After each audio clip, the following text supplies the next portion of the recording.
My name is Eleanor. I'm 72 years old, and for a long time, I believed that life had quietly settled into its final chapters for me. After my husband passed away nearly a decade ago, the days that followed felt like a never-ending winter, cold, quiet, and colorless.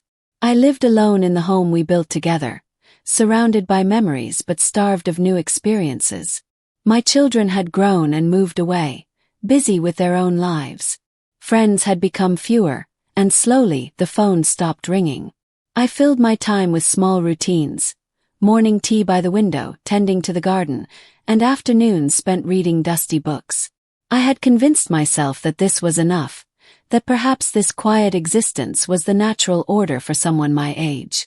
But sometimes, even in the calmest seas, a storm brews. It started on an ordinary spring morning. The air was fresh, the sky painted a soft blue with wisps of clouds. I had just finished watering my tulips when I noticed a moving truck parked across the street.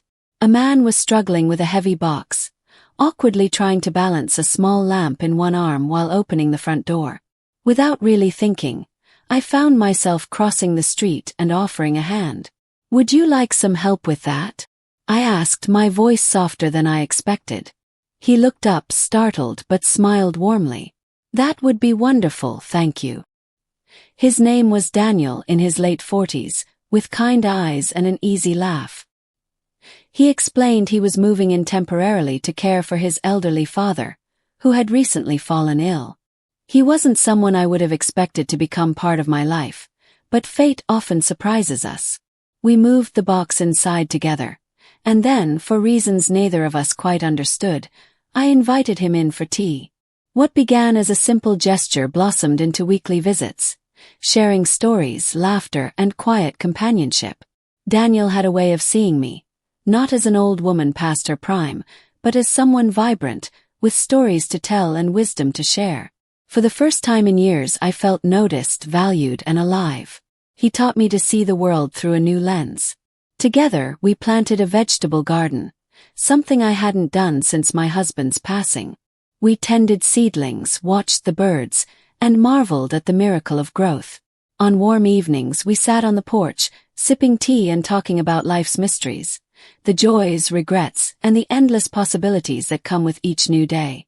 I rediscovered forgotten passions, painting again, dusting off my old journals, and even learning how to use a smartphone to keep in touch with family. Through Daniel's presence, I found courage to reach out to old friends, to laugh freely, and to dream once more. The beauty of this journey is that it wasn't about romance or dramatic reinvention. It was about connection, kindness, and the simple truth that no matter our age, life can surprise us with new beginnings. At 72, I finally understand that growing older isn't about losing oneself. It's about rediscovering who we are beneath the layers of years.